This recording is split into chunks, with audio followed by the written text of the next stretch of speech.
Y que un poco en una biografía que encontré en el museo, en la web del Museo Reina Sofía, esta tarde buscando una manera de presentar a Brian, hablaba de las prácticas de investigación discursiva y las prácticas de investigación artística, experimental, colaborativa y asociativa de Brian en relación al urbano y a las transformaciones del urbano. Esto fue hace 10 años, más de 10 años, y hoy en realidad Brian está acá con Casa Río colaborando en una traducción de la cuenca del río Paraná y del gran río de la Plata a la cuenca del Mississippi.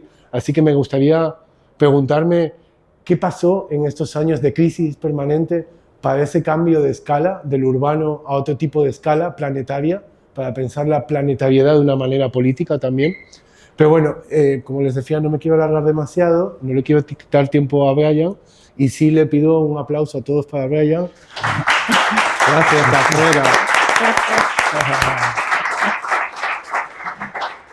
Pues muy bien.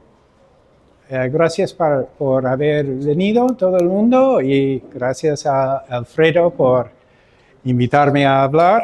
Es un placer hacer eso. Voy a contar un poco mi conversión de alguien que se focalizaba en la economía política, una conversión hacia la ecología política. Pues un poco el cambio que indicaba Alfredo. Por eso voy a utilizar una palabra que puede ser conocida o desconocida, que es el antropoceno. La mayoría conoce, pero para los que no conocen, el antropoceno es la edad de los humanos, pero no solamente de los humanos como agente geológico, es decir, los humanos como una fuerza capaz de cambiar los equilibrios planetarios del sistema Tierra. Yo quería subrayarlo porque si uno no conoce este concepto, puede ser un poco misterioso, ¿no? Bueno, yo tengo 1,5 páginas de filosofía. Voy a leerlo para hacerle honor a la filosofía y después voy a charlar para hacerles honor a ustedes que son presentes. Pues, la sociedad es inseparable de la naturaleza. Esa es la gran enseñanza del antropoceno. Cada acción humana tiene su repercusión en el mundo natural. Y cada acción natural, sea atmosférica, hídrica o telúrica, tiene su repercusión en el mundo humano. Se trata de bucles de retroalimentación, de feedbacks, ¿no? Donde cada causa es, en cierta medida, efecto de sí mismo. La sociedad cambia el clima, pero a partir de allí, el clima cambia la sociedad. ¿Cómo entrar en esos bucles con el fin de transformar el mundo y sí mismo a la vez? Tal es para mí la cuestión de la ecología política. Para entenderla mejor, hay que empezar con el aspecto social. El mundo en que vivimos, el mundo de la naturaleza tecnológica, es el resultado de tantas intervenciones sofisticadas, tantas carreras, tantas profesiones. A cada profesión práctica corresponde una disciplina científica. Las profesiones construyen el mundo del antropoceno. Pero las disciplinas que deberían ser como los ojos de las profesiones, o bien sus órganos de percepción, reflexión y expresión, quedan separadas las unas de las otras con muy poca capacidad de dialogar entre ellas y todavía menos capacidad de intervenir en el conjunto de la naturaleza profesionalizada. El hecho político más relevante de nuestra época no es la guerra, ni Trump, ni Milei. Es la incapacidad de la ciencia para incidir en el rumbo del desarrollo humano. En realidad, las disciplinas científicas, la geología, la biología, la hidrología, son en gran parte efectos de sus causas profesionales. La bucle, ¿no? La geología se ha desarrollado con el fin de extraer recursos de la tierra. La biología culmina con las modificaciones genéticas, notablemente de semillas. La hidrología sirve a canalizar los ríos para el transporte y la irrigación. Así, las disciplinas teóricas se dejan gobernar por lo económico y quedan ciegas ante las consecuencias de la acción profesional en su conjunto. Esta ceguera, esta ausencia de una reflexividad práctica que pueda alterar la dinámica del mundo antropocénico, es para mí el desafío de la ecología política. Hay que superar esta incapacidad de incidir en el rumbo del desarrollo humano. Se puede incluso decir que la ecología política no existe todavía. Hay que inventarla. En mi caso, trato de participar en esta invención mediante la práctica de la investigación artística, o mejor dicho, la investigación asociativa. ¿Por qué investigación asociativa y no artística? Eso deriva directamente de lo que planteo. Para inventar la ecología política hay que asociarse con otros tipos de seres, humanos y no humanos. Hay que constituir formaciones complejas de percepción, reflexión y acción, capaces de superarse a sí mismas y entrar en contacto con las dinámicas del mundo socioambiental. En el caso del artista que integra este tipo de formación compleja, la idea no es tomar una ciencia, mezclarla con una profesión práctica y devolver los resultados a un museo especializado del arte. Con ese procedimiento uno vuelve al papel más o menos obsoleto del artista de vanguardia que se pelea con el museo y los críticos. Yo creo que eso realmente no es no nos sirve este patrón que servía en el pasado, ¿no? Del artista de vanguardias que se enfrenta a las normas del museo. Hoy en día, para practicar la ecología política, hay que enfrentarse con las normas de la sociedad en su conjunto, ¿no? El museo puede servir para otra cosa, creo.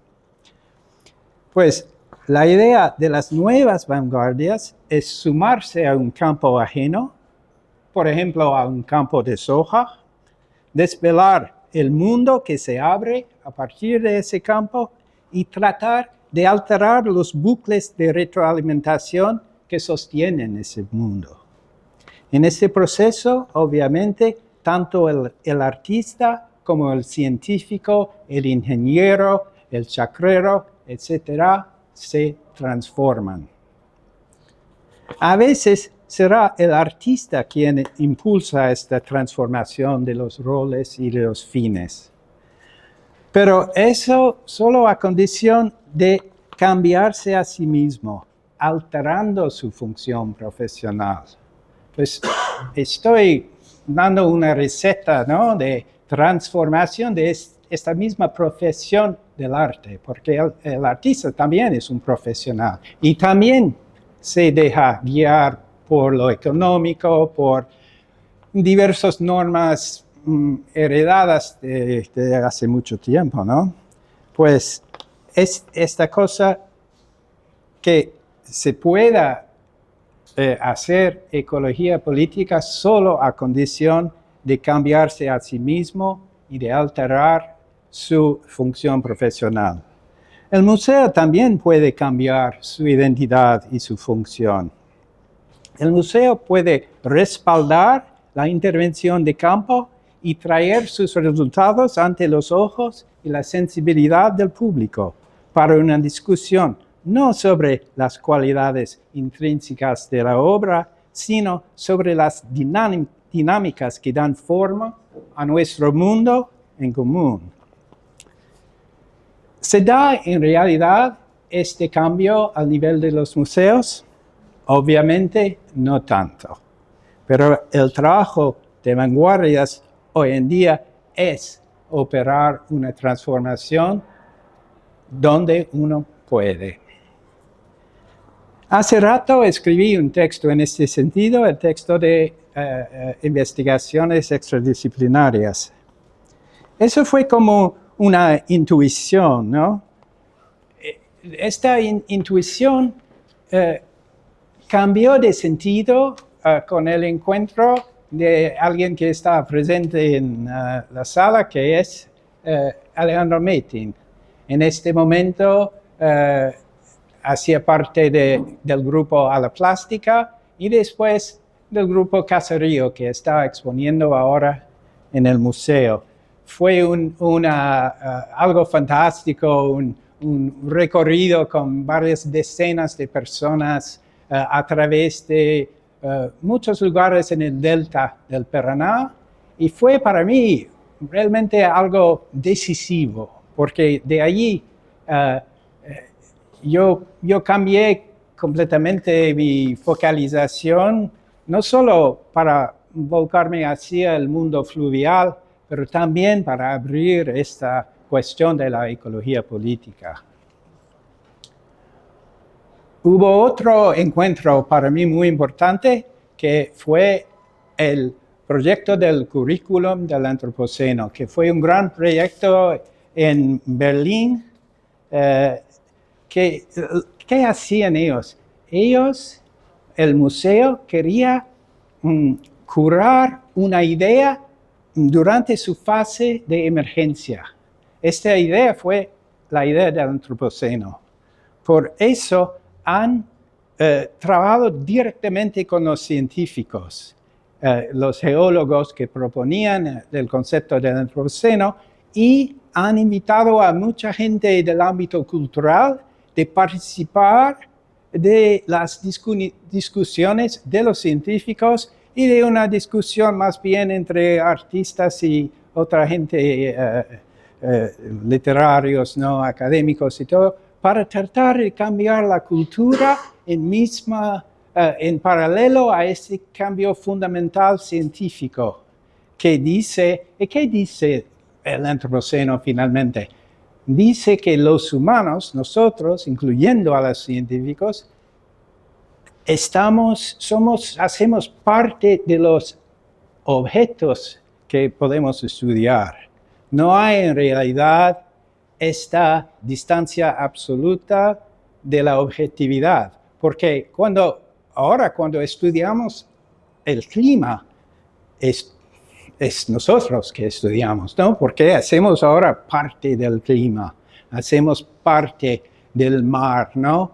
Hemos cambiado, por ejemplo, la acidez del mar entero, del mar planetario, ¿no? Eso es la raza humana como agente geológico. Es un pensamiento muy profundo, y ellos tienen una técnica increíble para eso. Aquí son científicos que van a hablar con sus laboratorios. Es una inglesa, habla con su laboratorio. El tipo va a salir un pedazo de... ¿Cómo hablo? El agua cuando está muy frío se hace hielo. Un pedazo de hielo que viene del Polo Sur y que sirve para medir la cantidad de dióxido de carbono en los milenarios pasados, ¿no? Y así se puede examinar de cerca lo que es el cambio climático a través de de millones de años. Es increíble. Cosas muy bien hechas para cambiar un poco nuestra manera en tanto que artistas de pensar. Con esta confrontación,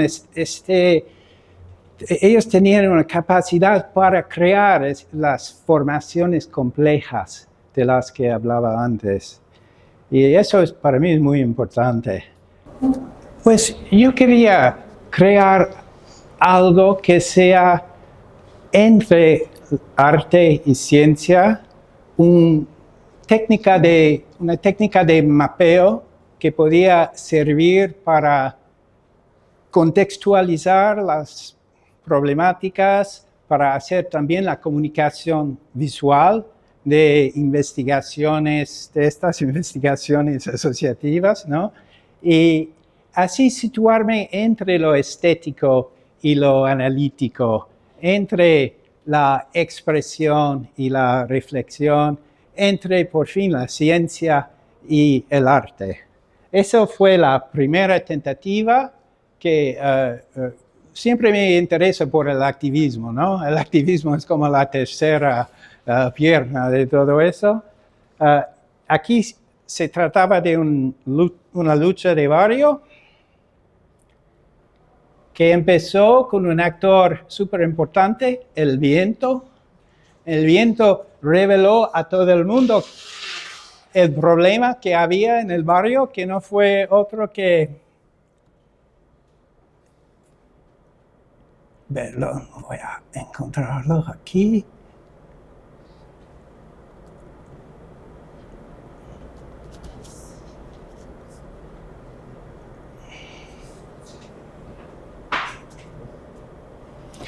Eso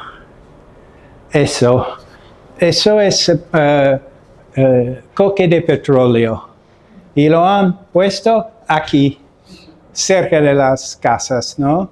Y este viento que venía, en realidad, fue la demostración en grande de lo que pasaba cada día, intoxicando sobre todo a los jóvenes que después tienen asma de por vida.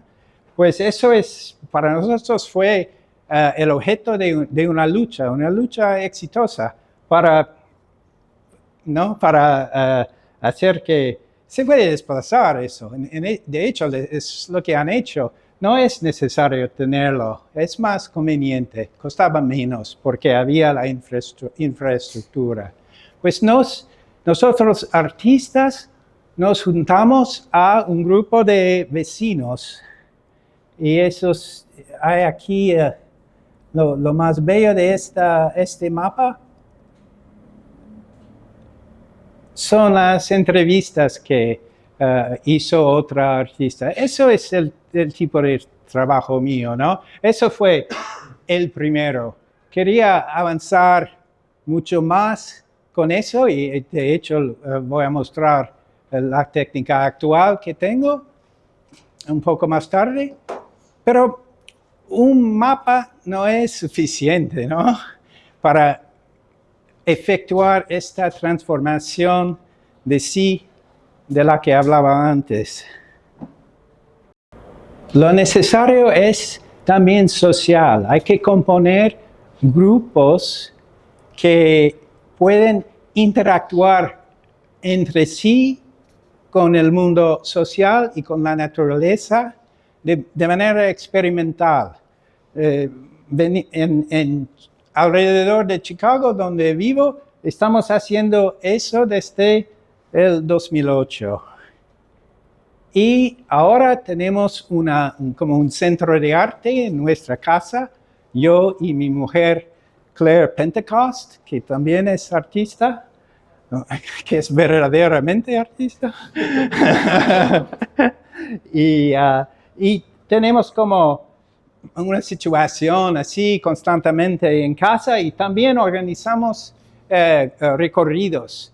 Eso en el tentativo de fomentar a donde vivimos una situación social capaz de ir más allá del arte para el arte, ¿no? Arte por sí mismo, y enganchar este tipo de colaboración un poco activista, un poco científica, un poco artística, ¿no? Es el centro de lo que yo trato de hacer. Sigo trabajando con la gente del campus del Antropoceno. Hemos bajado el corredor petroquímico en Luisiana juntos. Fue una experiencia increíble. Sí, estas plantas son de las más grandes que hay en el mundo petroquímico. Nosotros teníamos esos barcos y hacíamos el campamento en las islas del Mississippi, justo al lado de estas plantas inmensas.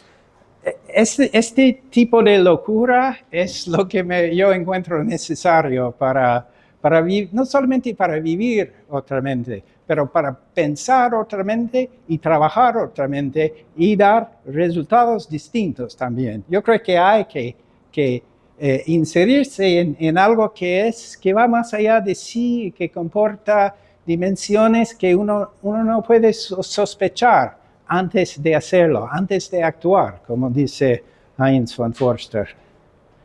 Hemos hecho recién en nuestro lugar, que se llama Watershed Art and Ecology, un encuentro con toda esta gente del campus del Antropoceno, todos los que viven en América del Norte, ¿no? Y fue muy, muy interesante. Para mí es el inicio de algo. Yo creo que hay mucho más que hacer en ese sentido. Ahora quiero pasar a los mapas.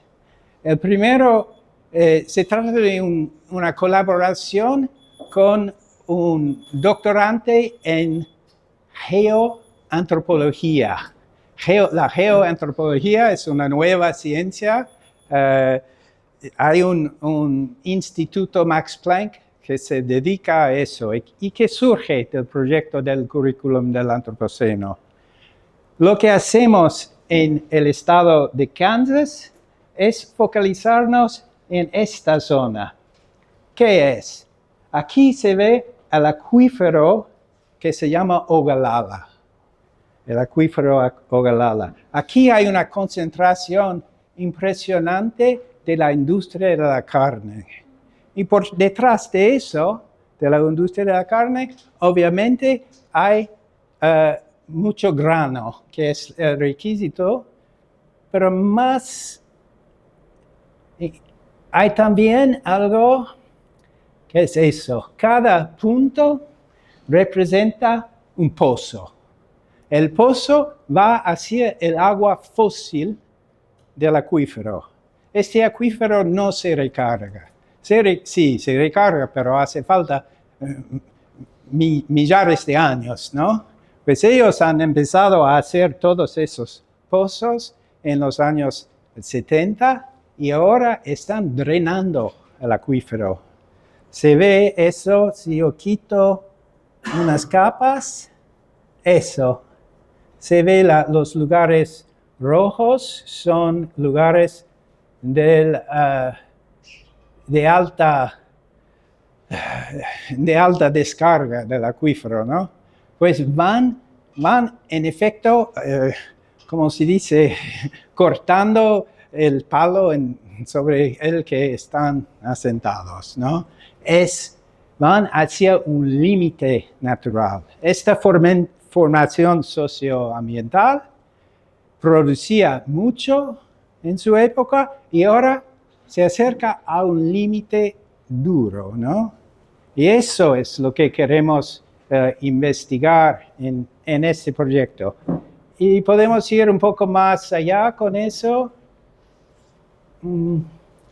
Aquí tenemos pues el acuífero con el estado de Kansas y aquí es un registro de los tipos de cultivos que hay en la zona. Año por año eso cambia.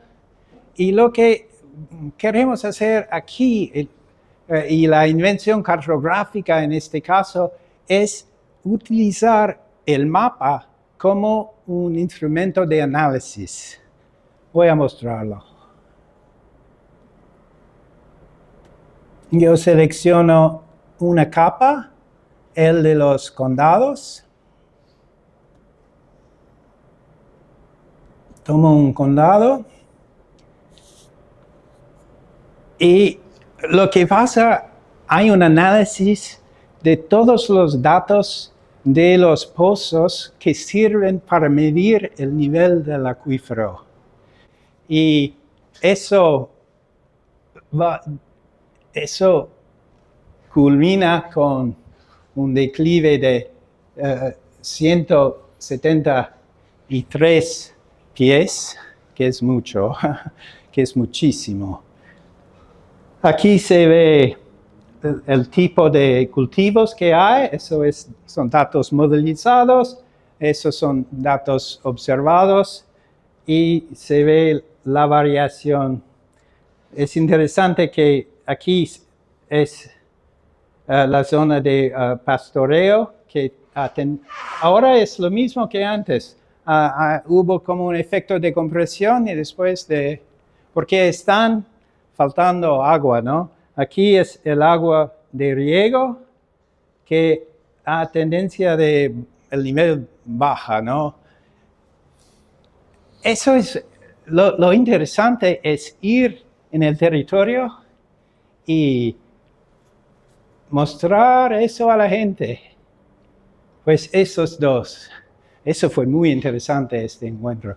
Estas dos personas que son muy amables, su familia se dio cuenta de que con el agua fósil del acuífero se podía cultivar soja, alfalfa, etc.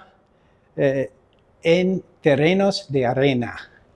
Con esta idea han podido comprar para nada terrenos arenosos y hacer pozos y hacer una fortuna. Y ahora los mismos, él es un trumpista, racista, terrible, se veía, se sabía sus comentarios, ¿no? Ahora son todo en pro de la conservación del agua que su familia, ¿no?, ha drenado hasta cero, ¿no? Pero bueno, son chacreros, deben toda su aspiración, como cada persona que vive de la tierra es quedarse en la tierra, ¿no? Es muy interesante tratar de hablar y de convencer a personas que son muy, muy distintas de nosotros.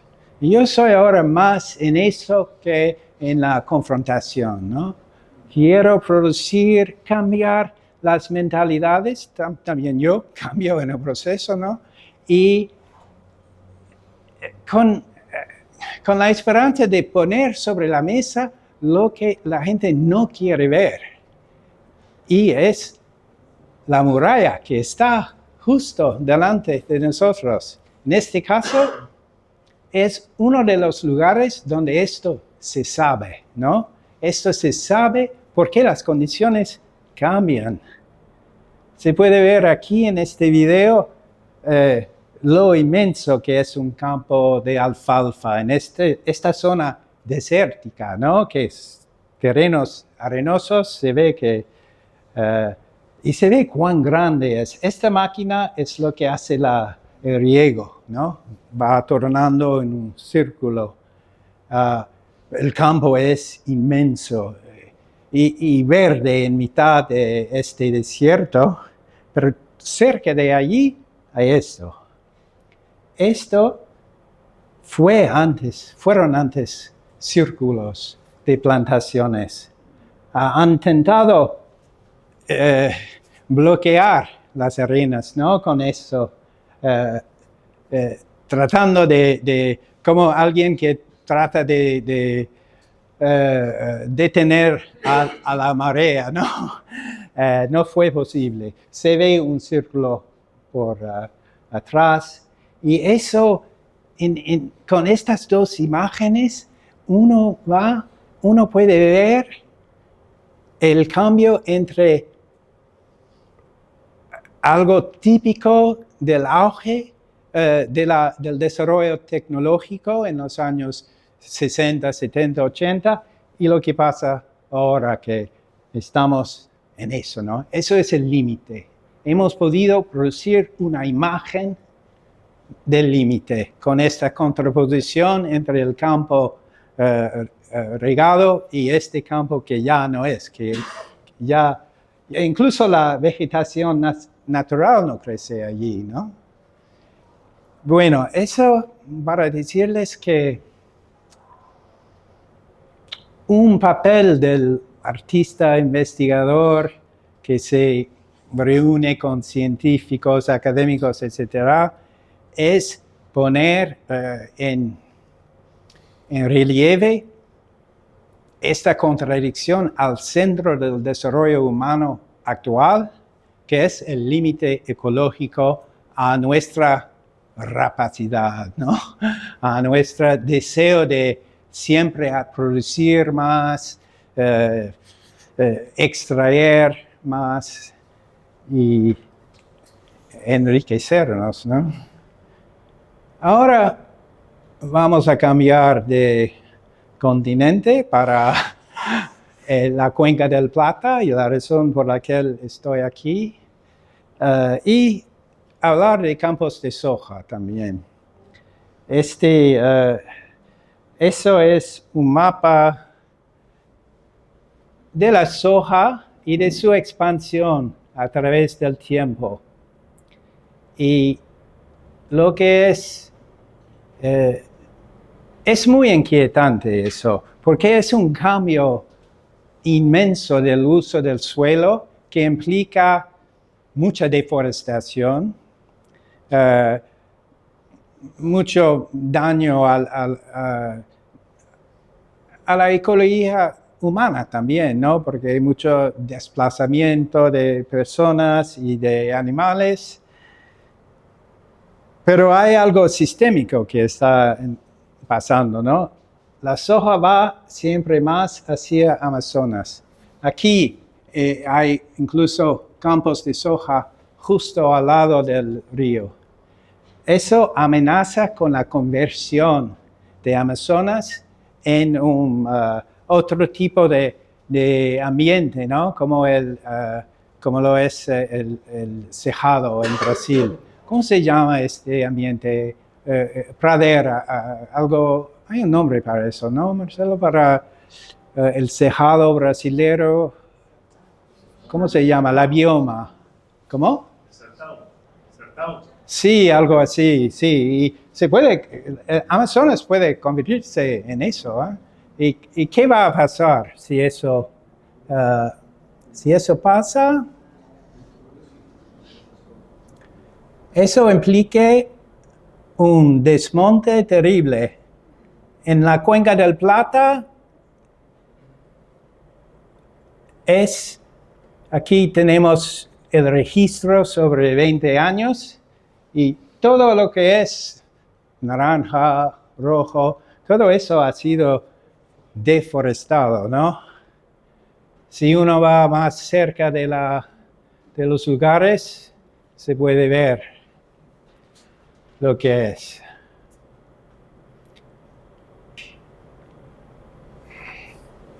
Son campos de soja y también campos de animales, ¿no? De vacas, esencialmente. Y es grande, ¿no? Es una conversión de la ecología básica de la Cuenca del Plata y sobre todo del Gran Chaco.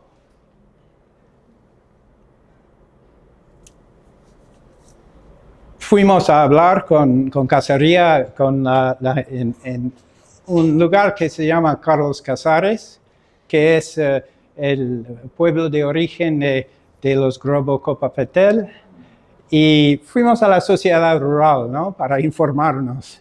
Hemos aprendido algo muy interesante allí, es que la agricultura argentina, por falta de recursos monetarios, no está dando el fósforo necesario al suelo.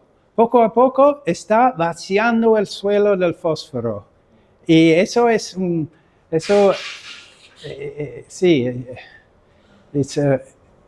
Marx hablaba de eso. se llama robber agriculture, la agricultura de los ladrones. ¿Por qué? Porque son ladrones del suelo, ¿no?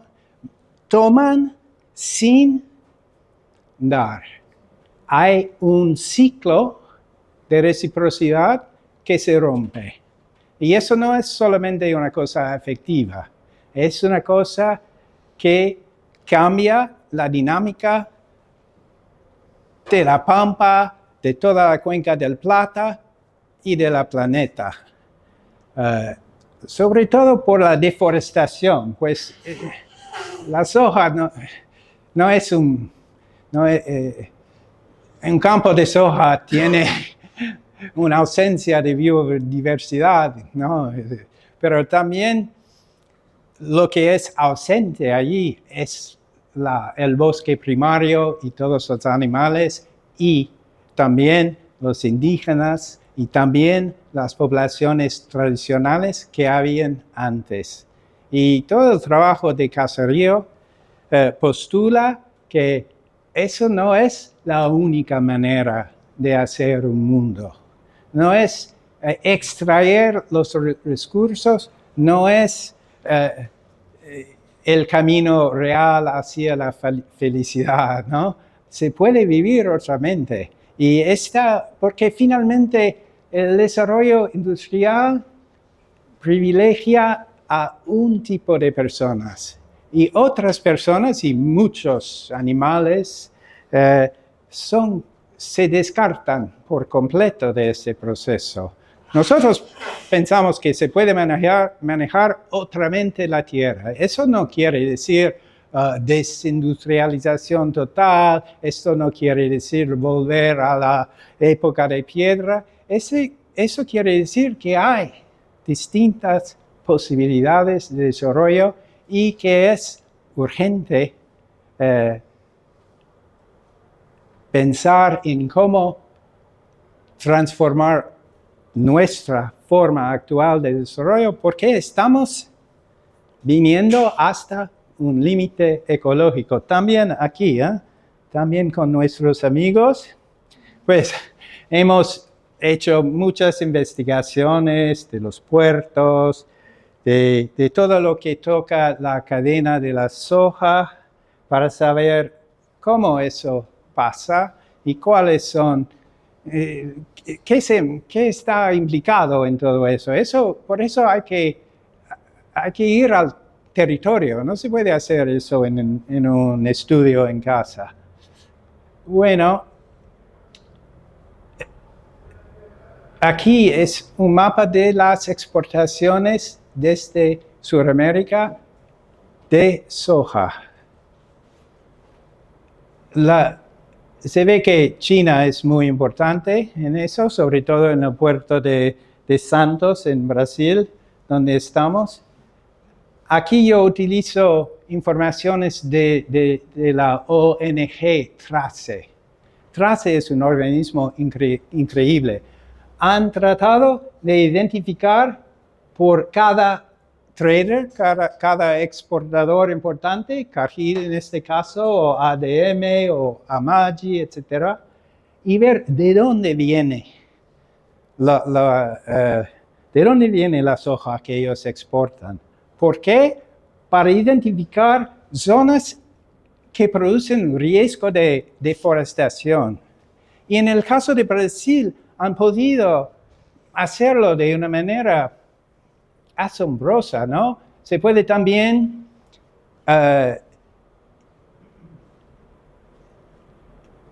ver el mapa de una compañía y se ve a dónde es Cargill, sí, de dónde extrae su soja. En Argentina, esto ha sido bastante diferente en Argentina. Tenemos algo semejante. Si yo tomo aquí la China, eso parece semejante, pero en realidad, cuando uno mira de cerca, el mapa es siempre lo mismo. ¿Por qué? porque en Argentina no hay la voluntad política de saber de dónde vienen los granos. Solo cuando un gobierno sabe de dónde vienen los granos, se puede hacer algo contra la deforestación. Tener eso como un secreto profesional, es la manera de prohibir una investigación real y un reglamento que tiene fuerza, ¿no? Fuerza de cambiar el comportamiento de los...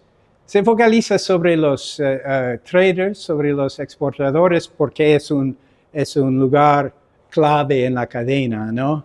En vez de querer vigilar a cada chakrero, lo mejor sería que los exportadores, ellos ponen una parte de sus recursos para controlar la gente de quien compra los granos. No fue en Argentina, después del año 2019, TRACE ha dejado de hacer sus estudios porque no podía. Creo que es sobre todo la agencia argentina que se llama Cigranos, que podría identificar los lugares de origen de los granos, pero no quiere, no publica esa información.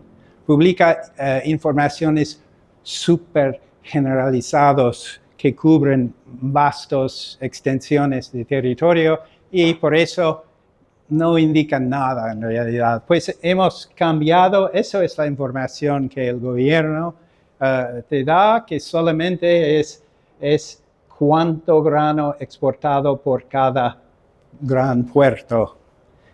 No es útil para un reglamento territorial de forma ecológica. En realidad, eso es la economía política. Lo que TRACE quiere instituir es una gestión burocrática, estatal, etcétera, no de la economía política, sino de la ecología política. Pues es algo que hace falta, que hace terriblemente falta. Y hay una razón por eso.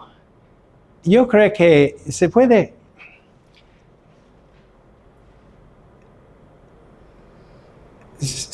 preguntarse qué vemos cuando vemos un puerto. Eso es el puerto de Quequén, de donde sale mucho grano para el mundo entero, no solamente China. Inmenso puerto, y no es de los más grandes tampoco, pero es importante. Todos los grandes operadores están. En este caso, ver implicaba realmente actuar, porque eso es totalmente ilegal. Lo hacía con mucho nerviosidad, ¿no? También para no chocar con estas líneas de alta tensión, que me daba cuenta al último momento que, por fortuna, eso se abrió, ¿no? Porque es un vuelo de dron, obviamente, ¿eh? Pero, ¿qué se ve aquí? Yo creo que lo que se ve en toda esta historia de la exportación masiva de los granos, se ve varias cosas. Se ve la energía vital de América del Sur que se va por el océano. La biomasa en sí mismo, todo el agua que se necesitaba por eso. Pero se ve también la posibilidad de que esta zona, la zona de la Pampa, encuentra un límite ecológico. ¿Y qué es este límite? Es eso de lo que se llama los ríos voladores. Los ríos voladores, el gráfico marca Primero, la evaporación del agua del mar, la lluvia que eso hace en el bosque amazónico, el hecho de que el bosque, los árboles, hacen lo que se llama la evapotranspiración. Es decir, que toman el agua y lo dan al aire a través de sus hojas, ¿no? La evapotranspiración. Y eso causa la lluvia aquí en las orígenes del río Amazonas, aquí en el Pantanal y aquí en la Pampa. Si eso se corta, si Amazonas se convierte en una sabana, es la palabra que yo buscaba, este ciclo puede cortarse porque hay un mediador natural que es el bosque. No es solamente el agua que viene del océano. Para llegar hasta aquí, el agua debe pasar a varias veces, ¿no? A través del bosque. Si no hay bosque, si hay sabana, esta zona puede convertirse en desierto. Como en estas latitudes, en el resto del mundo, se va a ver que hay desiertos. Es este ciclo que hace que Argentina sea uno de los granjeros del mundo, ¿no? Pues es una verdadera posibilidad. Es algo muy semejante a lo que pasa en Kansas. Se trata cada vez del uso del agua, ¿no? Aquí no se hace riego como en Kansas, porque hay este ciclo. Se puede predecir que a medida que esto se seca, el gran acuífero guaraní que está por allí más o menos, se va a perforar hasta la última gota. Al menos de cambiar nuestro modo de vida, ¿no? Pues, ¿cómo incidir en el rumbo del desarrollo humano? Yo no lo sé, pero hay que tratar de hacer lo que uno no sabe hacer, ¿no? Quiero terminar con un detalle. Este hecho, cuando un ciclo, que es un ciclo regenerador, un ciclo donde los diferentes actores del ciclo se dan recíprocamente lo que necesitan para vivir, un ciclo natural de autorreproducción. Cuando hay una corta, se habla de la brecha metabólica. Y estoy siempre hablando de eso, de la brecha metabólica. ¿Y qué hacer frente a este mundo de la brecha metabólica? Como yo digo, no sé, pero me siento como llamado a hacer lo que no sé hacer. Es por eso que me junté a Caserío, que para mí es un aprendizaje profundo, y agradezco mucho a todos los integrantes de Caserío y todos los con quienes trabajamos, que son centenares y centenares de personas, por brindarme esta posibilidad de vivir otramente, de producir otramente, de no solamente verme, de conjugar el ver y el actuar. De manera que yo estaba antes teórico, ¿no? Pero me di cuenta que para hacer teoría, porque teoría quiere decir visión, ¿no? El hecho de ver, hay que actuar. Si no, uno está en su mundo profesional. Pues quiero terminar con, si puedo,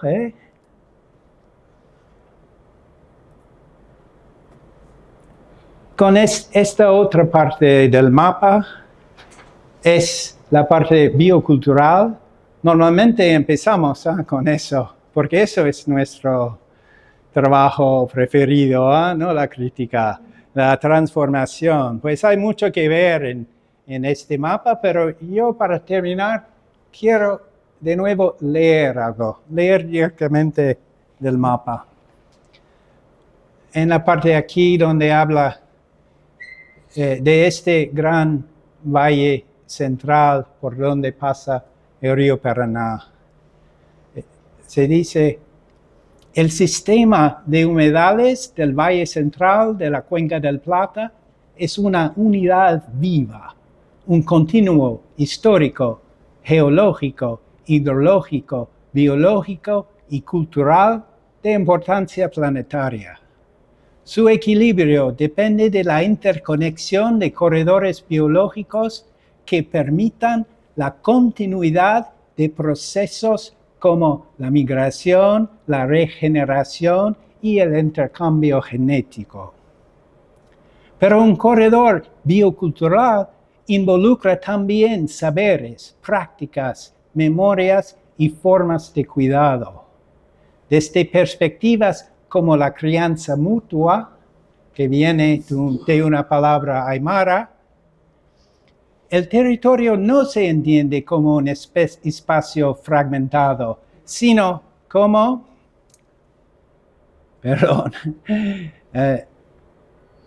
desde estas perspectivas, como la crianza mutua, el territorio no se entiende como un espacio fragmentado, sino como una red de relaciones entre humanos y no humanos, basada en el cultivo, la protección y la reciprocidad. A lo largo de los humedales de la cuenca persisten múltiples prácticas de integración biocultural, muchas veces invisibilizados por modelos que fragmentan la vida en función de la extracción. La idea guaraní de la tierra sin mal expresa ese horizonte, un territorio donde la vida florece en equilibrio y donde la memoria, los vínculos y el cuidado sostienen la posibilidad de habitar. Frente a modelos que degradan y separan, afirmar estos territorios y sus memorias es también abrir el camino hacia otras formas de existencia.